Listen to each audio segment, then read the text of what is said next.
Sagar and Marshall here. Welcome back to the Realignment.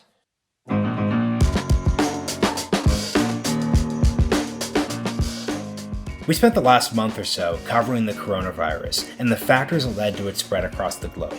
If you've listened to the last two episodes, you've heard us discuss the connection between our supply chains to China and our inability to produce basic medical supplies. Right, and that plays into a bigger question about the state of the virus in the Asia Pacific, Europe, and the Middle East, which we covered here. And an even bigger conversation, which is how the Chinese Communist Party obscured the origins of the virus. You can remember we talked about that here with Tom Cotton, how it hampered the global response and just the national security implications writ large of what this virus has done both here to us at home, but about the way it's going to make us approach our future problems. Now that we've set the stage, what we want to do in this episode and moving forward is say, what's going to happen next? So in that spirit, we brought on Matt Stoller, a great friend of the show, and he actually was on our third episode, which was titled Silicon Valley versus DC. It came out last summer. Definitely go back and check it. But now Matt has done a couple of things since then. Firstly, he released a book. It's called Goliath. Go check it out. It's really interesting. We'll put a link in the show notes. But he also helped launch a new organization called the American Economic Liberties Project.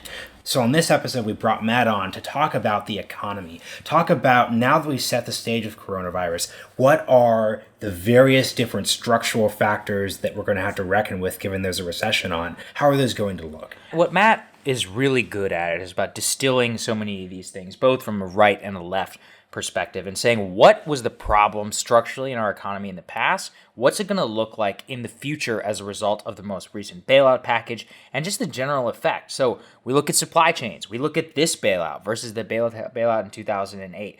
We look at investment during the bubble, like WeWork, some of the things that he had criticized and about what he called counterfeit capitalism in the age of WeWork. And we look at antitrust. That's something that Matt literally wrote the book on, and how lack of antitrust enforcement ahead of this crisis might have set us up for economic failure afterwards, what the future of that movement itself might be. But all of that policy said, we had a great little rabbit hole about the future of the American left and its ability to engage on these issues, which I really enjoyed. Yeah, what's interesting about Matt is he's a domestic policy guy. He openly says that he's not a foreign policy expert by any means, but what he was doing a really great job of doing was tying these structural factors he was discussing to the foreign policy context. So when he's talking about supply chains, he isn't just saying we can't make things in America anymore. He's saying there are policies that the Chinese Communist Party have implemented since we opened up to the WTO in the 2000s that have led manufacturing to shift away. He talks about how with the actual coronavirus itself, he's had to reckon with the fact that so much of this crisis was caused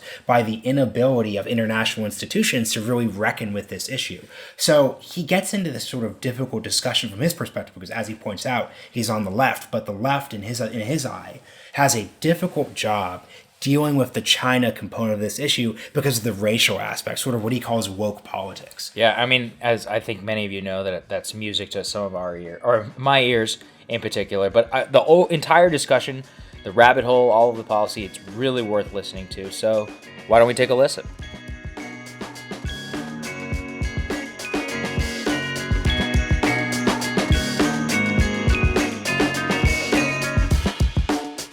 Matt Stoller, welcome back to the Realignment. Hey, thanks for having me. Yeah, so it's been a while since we had you on. You were on our third episode, Silicon Valley versus DC. There's been, I guess, a lot of events that have happened since then, and the most important of which is the COVID-19 outbreak. We brought you on not only because of the fact that we enjoy fellow populist agitation on Twitter, but also because of the fact that you've been really prescient on a lot of these issues. You were writing about supply chains back in 2011, and T.A. Frank had a generous profile in Vanity Fair that was talking about how people like you were sort of talking about this issue before it was cool. So Stop. You're too much. It's too much. Just a fawning introduction that you get here. Yeah, it'll be all tough questions from here on out.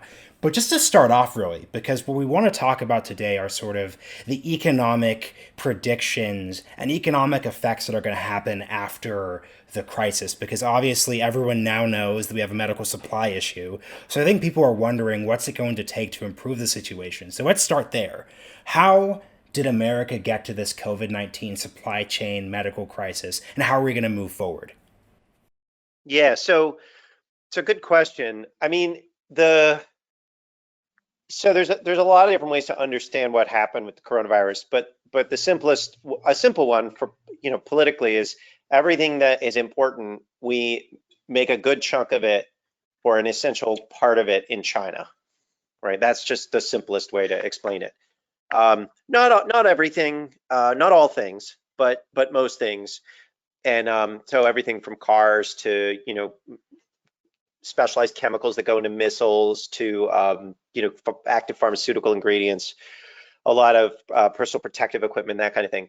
And the reason that we make that there's so much capacity in China and that we're so dependent on it is because of a series of policy choices over the last 25 years to move a lot of our productive capacity to China. So sort of an explicit attempt to export capital from the United States to the Chinese, and there are a number of reasons for that. But this was the trade policy, banking policy, antitrust policy, just kind of a whole series of choices were largely designed to first domestically roll up power, roll up productive capacity through lots of our industries. So you have monopolies in lots of different industries, and the way that looks in a manufacturing context is that you have a couple of different supply chains to make the same product or competitive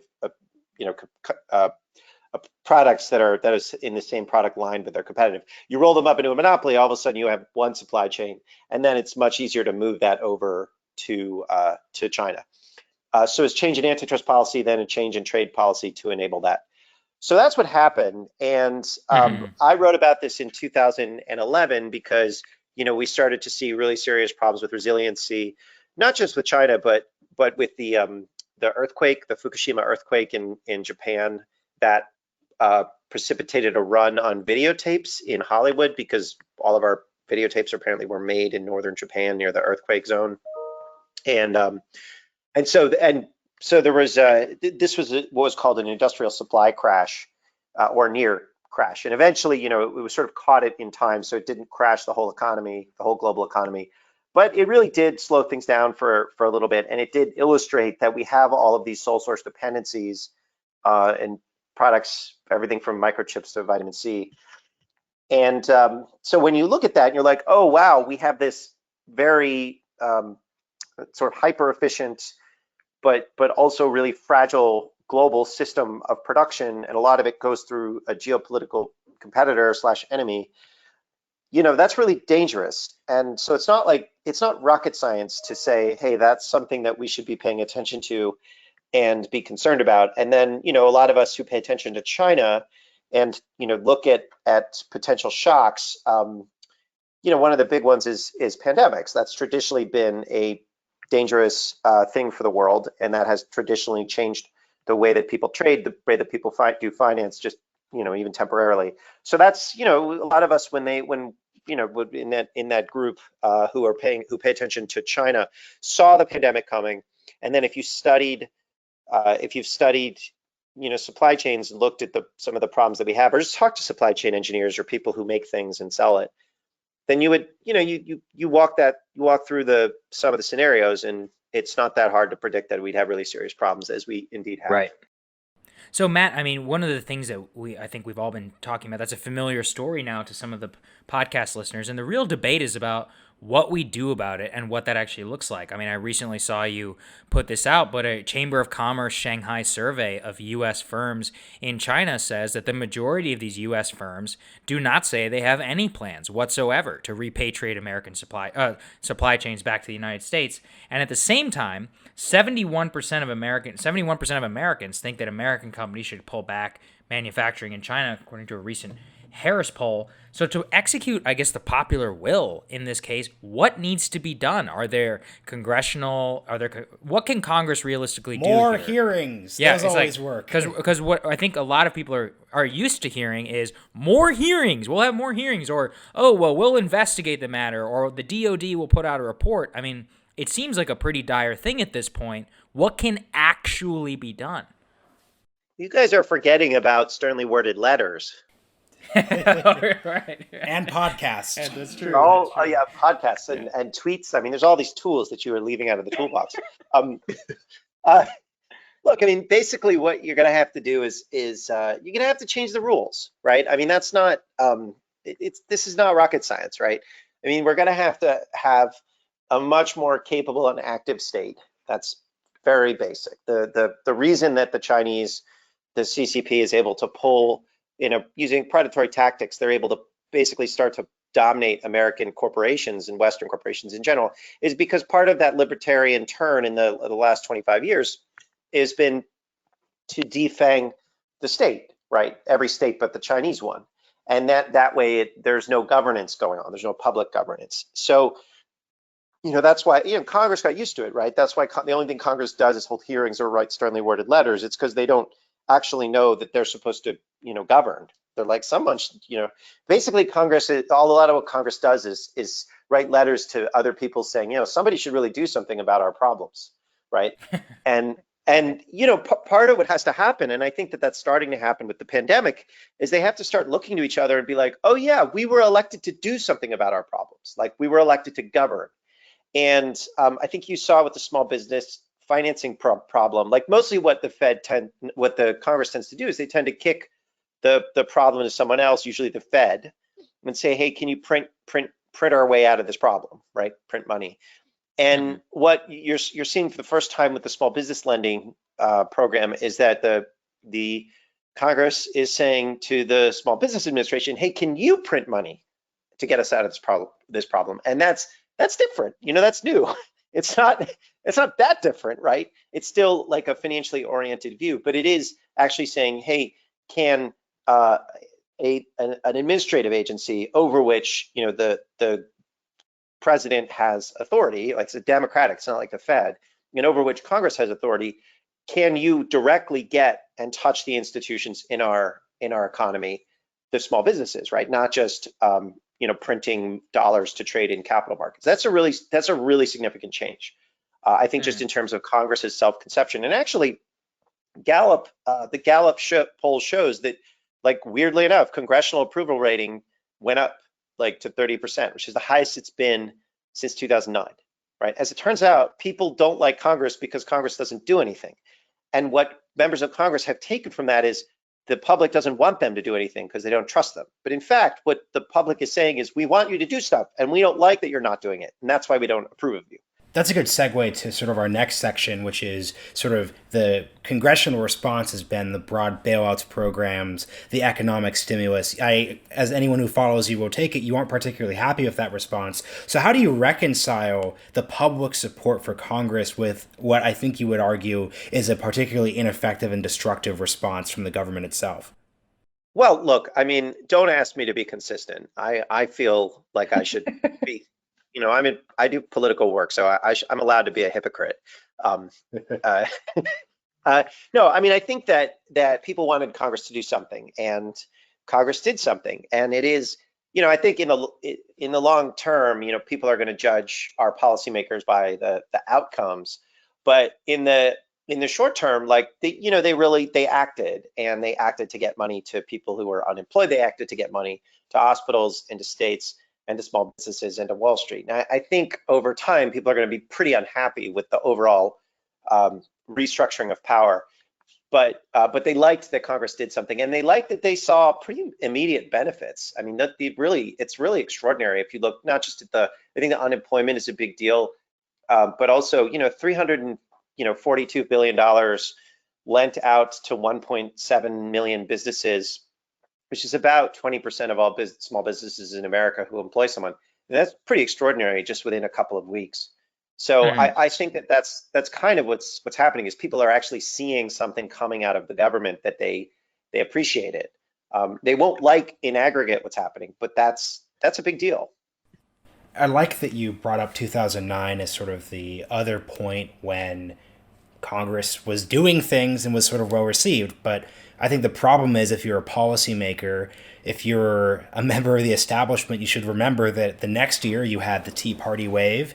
You then had, Trump's presidency. In 2015, you had Bernie Sanders. So if today's situation is similar to 2009, do you think that there's going to be any sort of takeaways that we should have from what happened after the response to the 2008 financial crisis? Yeah, so I would say that if you look at American politics, usually American politics, you have one party that's dominant and another party that occasionally will win an election, but basically operates within the framework of the dominant party. So Eisenhower was a Republican president, but he was largely operating in a Democratic New Deal context. And in some ways, you could argue Bill Clinton was a Democratic president, but was operating in a Reaganite frame, right? And that's just generally how American politics works. But in since 2006, 2008, 2010, 2014, 2016, and 2018, we've had change elections every year, except one was 2012, but that's largely because Romney was running as the status quo. So that's amazing and weird, right? And what it shows is that Americans don't like the status quo, and they keep voting for change. So my read on the Tea Party is actually that it was part of an overall frustration with political elites and mismanagement of our economy. You saw it in 2006, you saw it in 2008, and you saw it in 2018, just as you saw it during the Tea Party wave. And just people are unhappy. They don't feel like whoever's in charge, they don't feel like they have control over their lives or they have control over their communities. And I think you're going to continue to see that until either we lose our democracy entirely and voting becomes irrelevant or not possible, or we take back our government and are able to gain control over our communities and our society once again. Let me get back. I want to answer the question that you asked, which is what can we do about reshoring supply chains? And I'll just try to do that really quickly because I want to get to that. So the basic problem that we have in America in terms of supply chains is that we have what are called power buyers. So this would be like a Walmart or an Amazon in the retail space. And if you try to sell into retail, like you have to go through those companies and they will take all your margin, right? And then they will also force you to produce in China.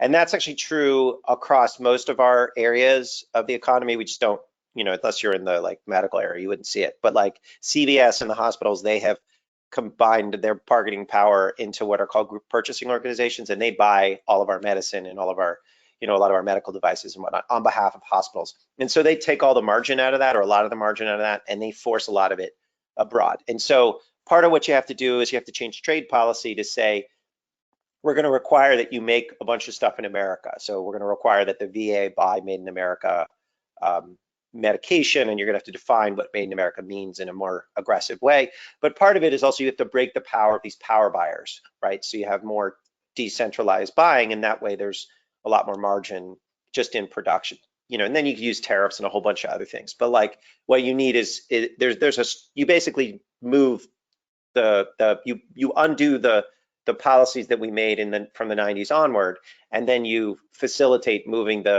you use tariffs and you use domestic financing to facilitate the movement back of some of that productive capacity. So that's what I would do there. Quick interjection. I think Sagar and I could put on our libertarian hats and then just say, but Matt, the Buy America provisions and the other policies you're talking about, Sagar, you should jump in on this, are going to increase prices, right? Isn't that the typical sort of response? Yeah, this would increase prices. Matt, haven't you ever heard of economies of scale? That's how we deliver cheaper prices to the American consumer. I mean, obviously we're making fun of it, but it's a fair response. It's a fair response. What is the response to that? You're right. I hadn't thought about that. I guess we should just give up. No, I mean, look, it's all just a question of whether you're willing to we may be paying cheaper prices for certain implements that we're pulling in from China, or we might not. I mean, it's not always obvious that the prices are lower, but ultimately, there's no such thing as a free lunch, right? And if we decide to move the production to China and we decide to consolidate our production into a hyper efficient system, assuming that it is, and I don't actually buy that it's cheaper in the long run, but let's just say for the thought experiment, it's also far more vulnerable, right? So maybe you'll get cheaper gloves, right? Except in a pandemic when you can't get any gloves. Right. And so you are going to be paying, but you're just going to be paying when it really matters. I mean, the other thing is that you see massive weight, like one person's cheap price is another person's lost income. So what we see is the fetish for low prices is also a fetish for low wages, and that's a bad that's a bad dynamic for a society. You don't want a low wage Right. society. And Matt, I mean, I think that's such a good point, and it does actually explain so much of what's happening in our politics today. A realignment, if you Yeah. will. And yet, if you see if you see what's happening, like I said, in terms of popular sentiment around moving supply chains back to the United States, but you don't see any of that sentiment amongst the elite class. So our politics, as you've laid it out, it's we keep voting for change and the elite class continues to deliver more of the same. I mean, the coronavirus crisis, it seems as if it's unlike anything that we've ever lived before. And yet, so much of your bailout coverage said that so much of this was reminiscent of 2009. Is this just another moment in which the American public has a growing recognition that something is wrong in our economy, wrong in our foreign policy, wrong in our society, and the elite class says that they're going to do something about it, but doesn't actually do much? What do you think the trajectory there is? Well, it's a good question. I mean, I wouldn't necessarily totally buy the idea that the elite doesn't get it. I do think that people like the corporate world has not, they don't have plans to move supply chains, but I do think that like there are a lot of members of Congress that understand that the supply chain problem is real. I've seen a total change in the national security world, like in the last 3 or 4 years. Now, I'm not sure that they're set up to really aggressively fight corporate power to do it, but they all kind of are like, wait a second, we can't make anything and we're totally dependent on China. Like this is messed up, right? And you've seen, you saw like I think Mark Warner and a bunch of members, Chris Murphy, and then some Republicans pass a bill to like finance a competitor to Huawei or finance competitive financing to Huawei. Like you're seeing more interest in industrial policy from Marco Rubio.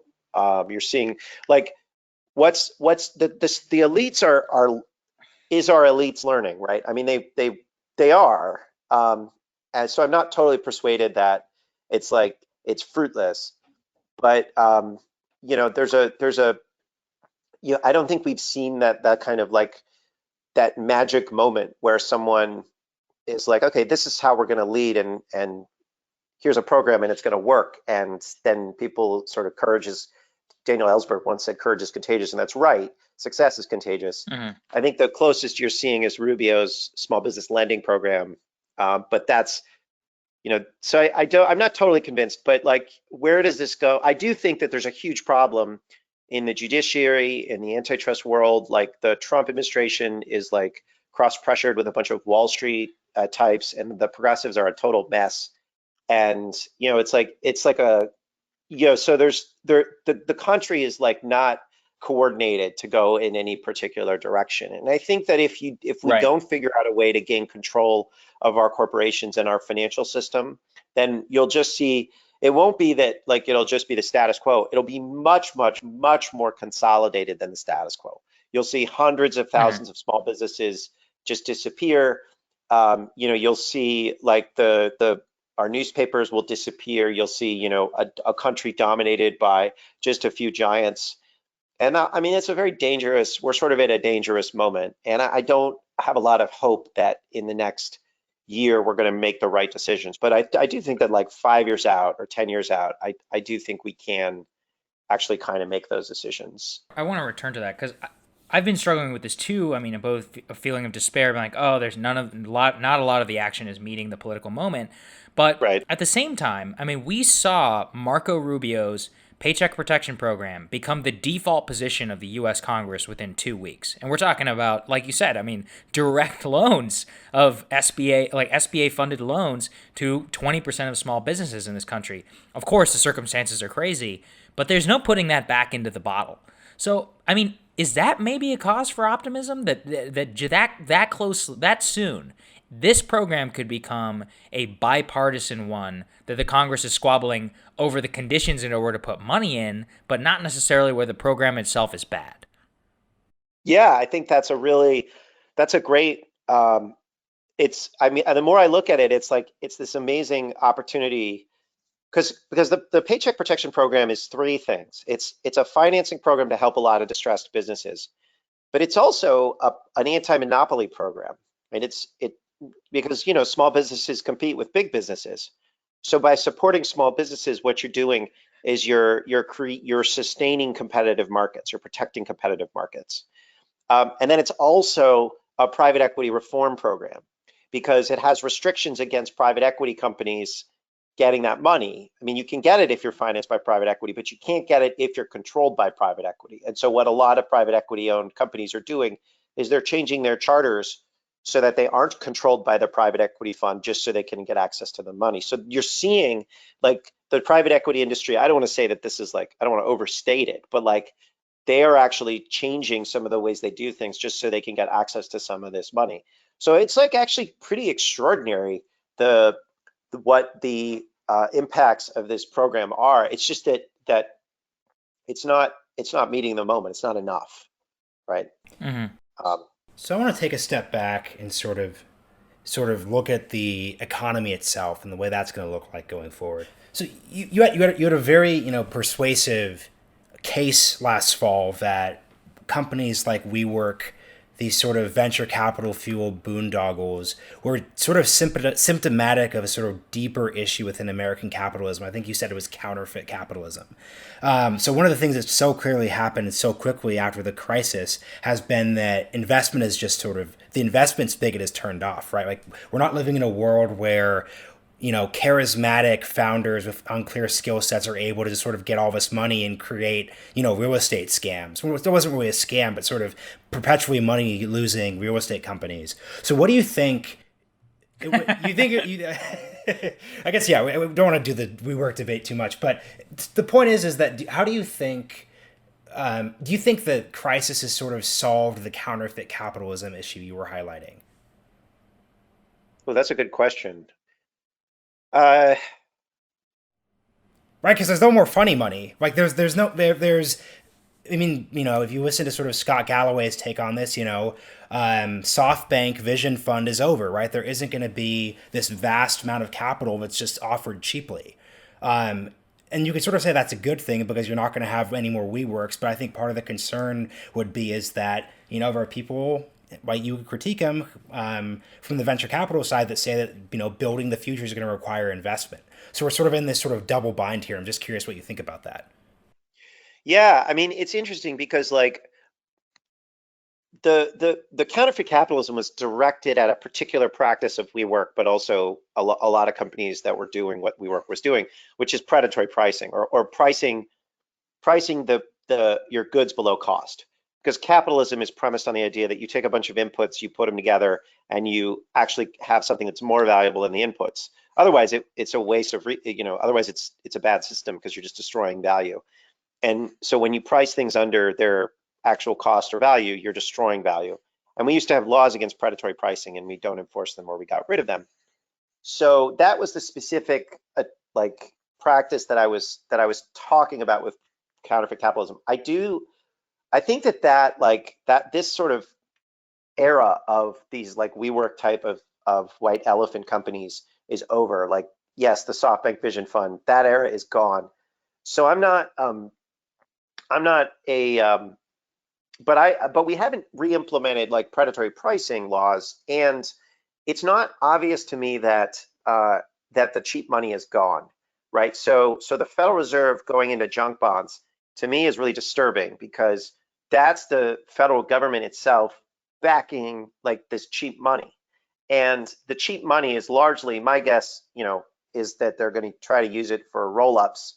I know Apollo is sort of thinking around that way. What's a roll-up?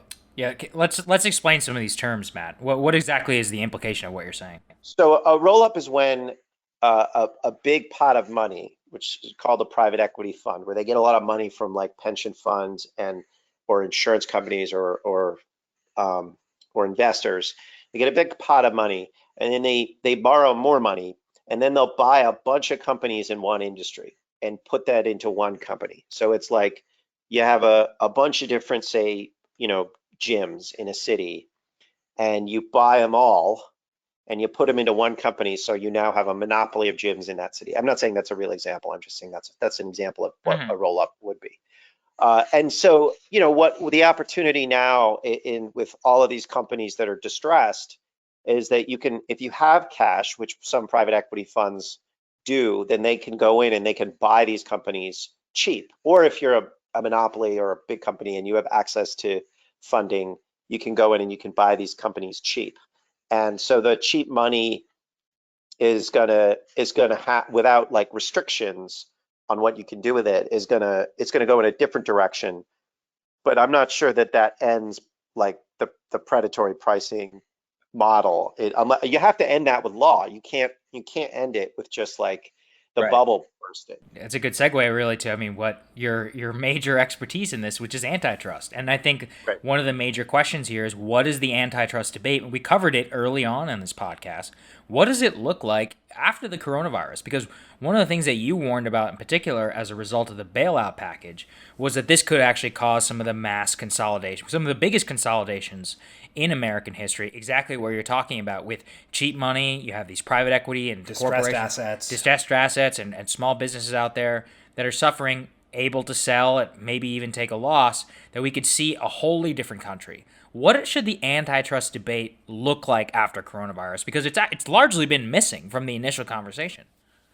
Yeah, I agree with that. I mean, and to my endless frustration, it's been missing. I mean, we need a much more and much broader anti-monopoly movement. I mean, it's gotta, I mean, I'm a left winger, you guys know that. But unfortunately, I think the progressive side is not, does not think about corporate power, just doesn't think about it. And I think some of the Biden people do. So weirdly enough, the centrists in the Democratic Party think about it a little more than the left. Quick interruption, Matt, because I think what you're saying is fascinating, but it's not going to make sense to a lot of our listeners. Yeah. What do you mean progressives don't care about corporate power, right? Isn't Bernie, I'm playing a sort of informed, uninformed person, but Bernie Sanders' whole thing is, democratic socialism. That seems like it's anti-corporate. So what do you mean when you say that? Well, it's funny. I feel crazy. It's like um, That's because you're under quarantine right now. That's separate from your policy abilities. no, that's true. No, the Bernie and Warren, more, I'll take Bernie. Like Bernie represented this largely a labor-centric view of politics, right? It was sort of a mix between, the traditional labor left and then the kind of new woke left, right? And the labor-centric view is that the workers produce everything. But the problem with that, the labor-centric view, is that they don't look at the other side of the question. They don't look at corporate power itself. They just look at big business, small business, whatever. We just want labor to have more bargaining power against the boss. And that's why their problem with China, what happened with China is not, we're now dependent on China for a whole bunch of goods. It's China undermined a lot of good jobs in the last 20 years. I agree with that, right? I think we all agree with that, but it's a much broader national security problem as well as just the jobs problem. Like producing stuff, being able to operate in markets, being able to run businesses. Like that's not something that progressives, that Bernie's side of the world actually thinks about or really cares about. They do some hand waves to that. Like they do talk about breaking up banks, they talk about credit unions, they talk about, some of these things. But when you saw the coronavirus, that was a really clarifying moment for me. But I also think for a lot of people, it was like, what did Bernie and what did that movement want? They wanted more payments for the unemployed, right? That's really what they wanted. And so to them, the small business stuff doesn't really make any sense. They are just I don't understand. That's just stuff for business, right? Now I can explain, and they'll hand wave about antitrust. They'll hand wave about we're not happy with corporate power. But the way that Bernie goes after Jeff Bezos, he doesn't say this guy's in control of a lot of our commerce and that's bad. He does a lot of things that are dangerous. He doesn't let people start businesses. No, for Bernie, it's Jeff Bezos is worth $100 billion and he pays his workers starvation wages. That's it. That's the whole frame, right? And to me, that's just that's not actually caring about the structure of markets or corporate power. That's just raise the wages of your employees, which is a good thing, but is just kind of like a very small part of the overall problem. And the I think way you that's can such, tell, yeah. yeah, sorry, go ahead. No, I mean, I think that's such a good insight. As somebody who also spends some time with the progressive left, as in part of my other job, which is that there is very little thinking about market structure. And as you said, I mean, the chief objection, like to Amazon, would be the wages that they pay their workers, and not necessarily their supply chains and how that would affect the concept, or I mean, how it would affect a nation, because there's not really a lot of thinking about nations and nation states, which is something we've covered here on the podcast. I think it goes to the real question of and I know that you have been asked this so many times over the last couple of weeks, but is that a capacity that the progressive left is capable of developing in future debates? Do you think that that it is an actual nascent thing that they'll be able to pick up on, or is it something that the right will continue to lead on? It's a really important question, and I don't have an answer, and I don't actually think it's answerable right now. But if I had to guess, what I would say is that, I think that we are at the beginning of a schism in the progressive movement, right? And I saw this, I think when Biden released that ad about China and Trump, right? Where Biden accuses Trump of being soft on China. The reaction from progressives was largely, how dare you do this, you racist, right? Because they're torn between their like wokeness and their sort of vision of what a good society. Well, they're not, I don't know if they are even torn. There's a, you know, what for a lot of progressives, China isn't a country. It's just a referent for like domestic debates over identity. And to add to that, though, because I sort of engaged in these debates too, there's also this completely useless obsession with 20th century foreign policy. As in, and what I liked about your framing of China being a national security question at the economic policy level is that you're pointing out, hey, like there are very important implications in the 2020s for a hegemonic, authoritarian China interacting in the economic scene with our supply chains. Yet when you talk with leftists online, I don't mean leftists in the disparaging way, I mean with, Rose Twitter, they will say, well, the United States bombs countries, the United States did this thing in Iran, the United States did this thing in the 1980s. There's a real failure, I think, to reckon with the reality that, China is a pure competitor, great power, and that sort of approaching them as if everything's about, subservient post-colonial powers is just completely unproductive. And it's just frustrating to see that. Yeah, I mean, it's the way I put it is it's like a movement of art critics, not a movement of political actors. And which is because it's like the reality is, power is a thing, right? And you can look at the Vietnam War, you can look at Iraq, you can look at like a lot of behavior from the United States that was abhorrent and immoral and profoundly immoral, right? And I do think it's critical to look at those, to look at what we've done and to take responsibility for it. But you also have to look at, the broader context. And the broader context is after World War II, American policymakers, largely whom were New Dealers, said, you know what, we don't want to have another world war. That seems like a bad thing to do. So we're going to set up a system that's multilateral, and America is going to guarantee security through an aggressive military presence. And we're going to bind Europe together through the, what eventually became the EU. And we're going to have an alliance, a military alliance with Japan. And like that structure worked, right? It didn't, we didn't have another world war, right? And still technically works, right? There aren't great power wars anymore. Europe's like, there's a reason why Europe and Asia are the most peaceful they've ever been. So you critique those individual level interventions, but the broader structure, I think, is one you could say was successful. Right, and I think you saw things like Obama coordinated the response to Ebola, right? You can say, oh my gosh, look at all the drone strikes, right? Which, I think I don't do foreign policy, but like, I think you could legitimately say, like, I met some guy in Pakistan whose family was killed by a drone, and I was like, he's just like a farmer. And it was just like, oh, great. Some CIA bureaucrat murdered your family. And I asked him, I was like, do you hate America? He's like, well, now I do. Um, and it was just like that makes, he came to Congress, and we did put on a briefing for him. It's just like a farmer, right?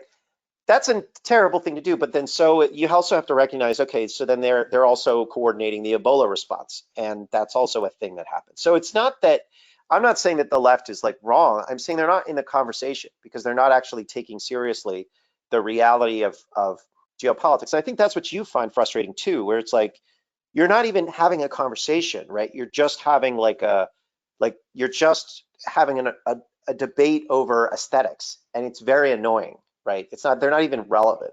And that's why like Feels like when a I came passion out, play sometimes. it does. And it's like when I come out and I say things about China, and I'm like, this is really dangerous what the CCP is doing.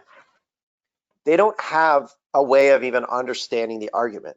They just don't have a way of understanding it. To them, they're just, either they're like, oh, the World Health Organization, it's multilateral, therefore it must be good, or they just have this like reflexive need to bow down before Europe, which is embarrassing and annoying, or they just think, oh, China, that's not white, therefore any critique of China or the Chinese government is just racist, right? And it's Right. And the best part, Matt, as you pointed out, is that that's actually an explicit strategy by the Chinese government to conflate criticism of the CCP with with Chinese populations across the world. And it's one that, a lot of people are being fooled into playing into because they're afraid of political correctness. Well, right, and also like keep in mind, like Wall Street really is pushing this narrative too, right? And there are Republicans pushing it as well. Like, and this is not just a left progressive thing, but it's like Mm. the alliance between Wall Street and like certain neoliberals in the Republican Party and like people on the progressive side is real. I don't think it's necessarily explicit, but it's real. And I think one of the things that's been surprising to me in the really over the last week, and it's since Biden released that ad, is the level of like public vitriol towards me and towards people that make this argument. People I know who have gone like, who have said, they've now been like, oh, you say nice things about Josh Hawley. You notice that Tucker Carlson says interesting things. Now you're saying that like we can't, that like this ad wasn't racist. It turns out you're going down like a very dark alley. And that would be a very nice way of characterizing the criticism. Largely the criticism is just, you're racist and you're a neocon and all the rest of it. Mm. But there is another side to it, which is that a lot of progressives tell me privately that they are very unhappy with this strange woke turn and basically the ethnic nationalism that the left is engaging in. They don't realize they're engaging in it. But when you just say, yes, all Asian Americans and Asian people everywhere are China, right? You're actually engaging in a very weird, like ethnocentric view of nationhood and identity, Right. which Right. they don't like actually understand, but like that's what they're doing. So there's been and I think that this might be the beginning of a real schism in the progressive world, because the progressive world is very passive aggressive, and people in the progressive world always like to talk to each other as if we're all allies and we all agree on everything. And then afterwards, they will call your funders and say, oh, we're really offended at what that person said. That person actually doesn't understand my struggle or whatever it is. But I do think that there's like a deep reluctance to actually just acknowledge that people don't always agree on stuff and to have and like hash it out. It's something that Hmm. conservatives do actually pretty well. Like you guys have more open forums to just hash out ideas and to like fight with each other. That's like an okay thing to do in the conservative movement. I mean, I'm sure I'm over romanticizing it, but that's like It's I just beautiful. noticed No, that. you're correct. It's a beautiful, It's a amazing free process. exchange of ideas. It's Yeah, no, fundamental exactly. to a But free society. it's just I just like when I talk to conservatives, it's just like a different vibe where it's like when I talk to progressives, just disagreeing is like a mortal offense. But when I talk to conservatives, it's like it's okay to disagree. You know, you know, I probably am over romanticizing because you know you guys know I'm a Democrat, so we know we're going to disagree. So, Right. but it's like I do think that the progressive world is having this schism, and I think it's because there really are profound disagreements, and you know they're like used to being able to intimidate everyone by saying you're racist all the time about anything, and that game works. But you know, and it works because like the funding structures and the organizing structures are very cloistered and insular. But like Bernie getting smashed and Elizabeth Warren getting smashed, and both of them being thoroughly humiliated and then doing whatever Wall Street wanted with the bailouts, and Biden with this like super clumsy, lazy, weird approach to politics, winning the black vote, that I think really shook the progressive world in a way that's like, and the pandemic, it's like really shaken the progressive world. So maybe there's a schism happening, and that's my hope. Yeah, So it's interesting. we saved the most important section for last. When we said we were having you on the podcast today, people said rather gleefully on Twitter that we had to ask you about the new polling that shows that Americans are happier with tech companies. So now that I've dunked on you on this podcast feed, what's your sort of response? I'm just sort of curious, right? Because sort of tech companies, Google, Facebook, Amazon, places like Zoom that you know are justifiably playing a huge role in our sort of shelter-in-place economy, they're obviously sort of in a good spot. So what do you think the effect of this sort of moment is going to have on the long-term debate when it comes to tech power and the sort of tech lash that has sort of gone on right now? Well, I think there's been like a basic, you know, con at the heart of the tech lash narrative, which is like they make the argument that people like, you know, who are critics of monopoly power are critics of technology itself. And that's not true. So it's like people are like, oh man, you really dislike technology. Like you don't like Google and Facebook and Zoom. But it's like actually Zoom is not, I've never argued that there's any problem with Zoom. And Zoom is actually a really good example of a good product in a competitive market, right? And that's like an example of a market structure that I think is useful. Now, obviously, I think there are problems with like, you know, the way that a lot of it is goes through China, but like, that's a separate area. You know, I think people are smart enough to understand that there's a difference between a technology, right, search technology, and the particular business model and political model that Google uses to have control over that technology. And I think that that's true for all these guys. People can distinguish between, you know, flight and American Airlines and a baggage fee, right? It's not the same thing. People are not stupid. So I think if we have like leaders, I mean, this is really just like a political question, whether we're going to have a debate over what these guys are doing or not. And I think like part of what's happening, because, you know, I think you saw the collapse of the progressive side in the you know, Bernie and Warren, like, you know, that really left a vacuum in terms of merger policy and antitrust policy. So that debate hasn't happened for a variety of reasons. Democrats in the House, Nancy Pelosi has shut down the Democrats in the House, which is really weird. So there's no antitrust subcommittee anymore. And, you know, the Klobuchar is like auditioning to be the vice president. So there's no, she's the head antitrust subcommittee person for the Democrats in the Senate. That's why I bring her up. So it's just like there's no, nobody is pushing this. I mean, the closest we have is Josh Hawley, who called for elevated antitrust scrutiny as part of the pandemic. So part of it is that like there's a giant PR campaign by big tech, and there's a lot of jeering right now at people like me because, you know, they get to, you know, that's what they do. They're paid to do that. But I don't think it's like a lasting, like fundamental change in public opinion. I do, however, think that we have a really serious political problem, and the collapse of the sort of progressive side of the collapse of progressives in general in this last election has really weakened the anti-monopoly movement. Although, if, you know, I am seeing signs that the right is getting more and more interested in this problem. And if that's the case, and I hope it is, then I do think that these guys are not the technology. The technology is awesome. I think that being able to get on Google and search for anything is awesome. But the underlying business models and political models, because I think that's with a more active state that they're going to be in trouble. Certainly interesting. All right, Matt, thank you so much for joining the podcast. We really appreciate it. Thanks, Matt. Thanks, guys. Bye. Hope you guys enjoyed the episode. Wanted to give you all a thank you to our many loyal listeners. We mentioned in that previous episode, podcast listening overall is down since nobody's commuting anymore, but the Realignment's numbers continue to go up. So thank you guys for that. So please keep sharing the podcast with friends and family, and be sure to subscribe to the podcast and rate us 5 stars on Apple. And just a reminder, we make excellent cooking companions, so even though there is a shortage of flour in this country, there is not a shortage of episodes of the Realignment. We're going to keep at it, and we'll see you next week.